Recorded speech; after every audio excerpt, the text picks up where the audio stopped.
ایک بچہ آیا نا اپنی ماں کے لیے لباس لینے کے لیے، اور پہلے وہ گیا اپنے چچا کے پاس، اس کی ماں بیوہ تھی اور اس کا لباس پھٹ گیا تھا، اور وہ اپنے چچا کے پاس گیا تو اس نے دتکار دیا۔ ماں نے اس کو روکا تھا بیٹا نہ جانا، لیکن اس نے کہا کہ تیرے بدن کے اوپر جو لباس ہے وہ بھی پھٹ گیا ہے اور جگہ جگہ سے جسم جھلک رہا ہے، تو میں اپنے چچا سے آپ کے لیے لباس لے کے آتا ہوں۔ پھر جو رویہ اس نے اختیار کیا تو واپس روتا ہوا آ رہا تھا، تو کسی نے راستے نے پوچھا کہ کیا ماجرا ہوا؟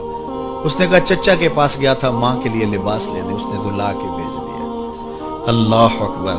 تو اس نے کہا کہ جا سین حرم میں محمد نام کا ایک شخص بیٹھا ہوا ہے، اگر تو اپنا دکھڑا اس کے سامنے پیش کرے تو وہ امید ہے تمہیں رد نہیں کریں گے، لیکن سن لے ان کا دین کوئی اور ہے۔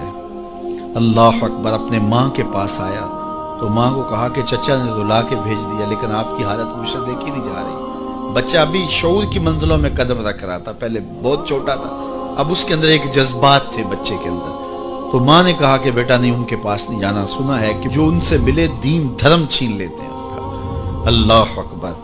تو حضور علیہ الصلوۃ والسلام کے پاس جانے سے ماں روکنے لگی، لیکن بچے نے کہا کہ امی میں پکا رہوں گا، بتوں کا وفادار رہوں گا، تم اس ٹینشن کو، اس پریشانی کو چھوڑ دو۔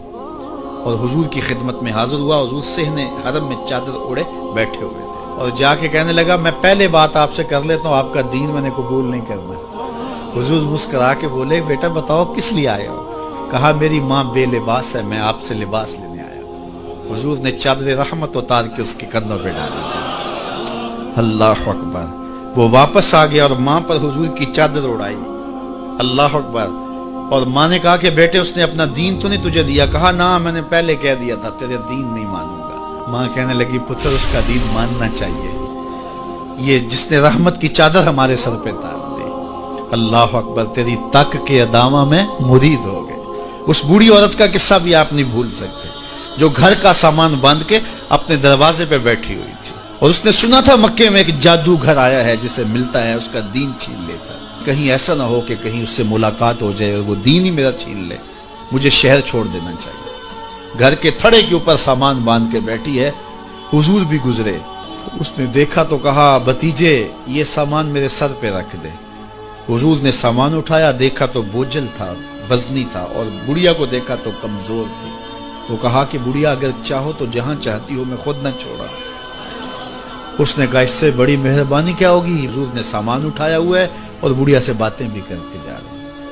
تو بڑھیا کو کہا کیوں جا رہی ہے؟ اس نے کہا کہ سنا ہے یہاں ایک جادوگر ہے جو لوگوں کا دھرم لوٹ لیتا ہے، لوگوں کا دین لوٹ لیتا ہے۔ میں نے ساری زندگی بتوں سے وفا کی، میرے آباء و اجداد نے بتوں سے وفا کی ہے، میں چاہتی ہوں دین اجداد ہاتھ سے چھوٹ نہ جائے، آخر اس شہر میں رہتی ہوں کہیں مل نہ جائے۔ خیر حضور نے کچھ نہیں کہا، اس کا سامان نہیں پھینک دیا کہ ٹھیک ہے تم پھر جاؤ۔ سامان اس کا اٹھایا اور جہاں تک اس نے جانا تھا سامان پہنچایا، سامان سپرد کر کے واپس پلٹنے لگے۔ تو اس نے کہا بچے اپنا نام تو بتا دے، لوگ کہیں گے کہ مکہ چھوڑ آئی ہو تو بتاؤں گی ایک جادوگر کے دکھ سے چھوڑ آئی ہوں۔ تو وہ کتنا برا بھلا کہیں گے شہر مکہ کو کہ جس مکہ سے لوگ نقل مکانی کرنے پہ مجبور ہو گئے، تو میں انہیں یہ بھی بتاؤں گی کہ جس مکے میں جادوگر رہتا ہے اتنا اچھا نوجوان بھی رہتا ہے، تو تیرا نام لیا کروں گی، تیرے قصیدے پڑھا کروں گی۔ تو حضور علیہ السلام مسکرا پڑے، کہا بڑھیا جس جادوگر سے بھاگ کے آئی ہے وہ تیرے سامنے کھڑا ہے۔ اس نے کہا سچ سے آپ ہی محمد ہیں؟ حضور نے فرمایا نام میرا یہی ہے۔ تو اس نے کہا پھر آپ کا جادو میرے پہ چل گیا ہے۔ اللہ اکبر۔ تیری تک کے ادامہ میں مرید ہو گئے، لوگوں کی خدمت کریں، بوڑھوں کے کام آئیں، دکھیوں کے کام آئیں، مصیبت زدہ کے کام آئیں۔ حضور یتیم ہو کے یتیم پرور تھے، لاچاروں کی مدد کرتے، لوگوں کے گھروں میں پانی بھر کے دے دیتے، اور دکھیوں کے کام آ جاتے اور مصیبت زدوں کے کام آ جاتے۔ تو حضور سے پیار کرنے والوں، امت میں آپس میں حسد نہ پھیلاؤ، بغض نہ کرو، نفرتوں کے پہاڑ کھڑے نہ کرو، ایک دوسرے سے پیار کرو، جڑو، امت وحدہ بنے، اور اپنے ماحول کو، اپنی معاشرت کو ایک خوبصورت معاشرت کا رنگ دو، اور اپنی زندگی کو حضور کے نام کر دو۔